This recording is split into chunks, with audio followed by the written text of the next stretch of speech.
शेगाव लाईव्हमध्ये आपले स्वागत आहे. नागरिकांना दिलासा. रेशन कार्डच्या ई-केवायसीसाठी मुदतवाढ. या तारखेपर्यंत करता येणार प्रक्रिया. राज्यातील सर्व रेशन कार्ड धारकांसाठी ई-केवायसी प्रक्रिया अनिवार्य करण्यात आली आहे. सुरुवातीला अंतिम मुदत 28 फेब्रुवारी निश्चित करण्यात आली होती.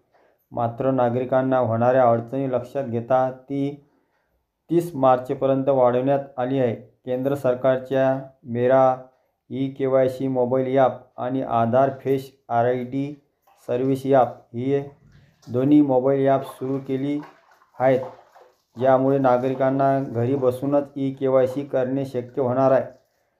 संबंधित अधिकाऱ्यांनी सर्व रेशन कार्ड धारकांना 30 मार्चच्या आत ई-केवायसी करण्याचे आवाहन केले आहे. तसेच ही प्रक्रिया आता मोबाईल ॲपच्या मदतीने घरबसल्या सहज पूर्ण करता येईल. माहिती आवडल्यास चॅनलला सबस्क्राईब करा, शेअर करा, फॉलो करा.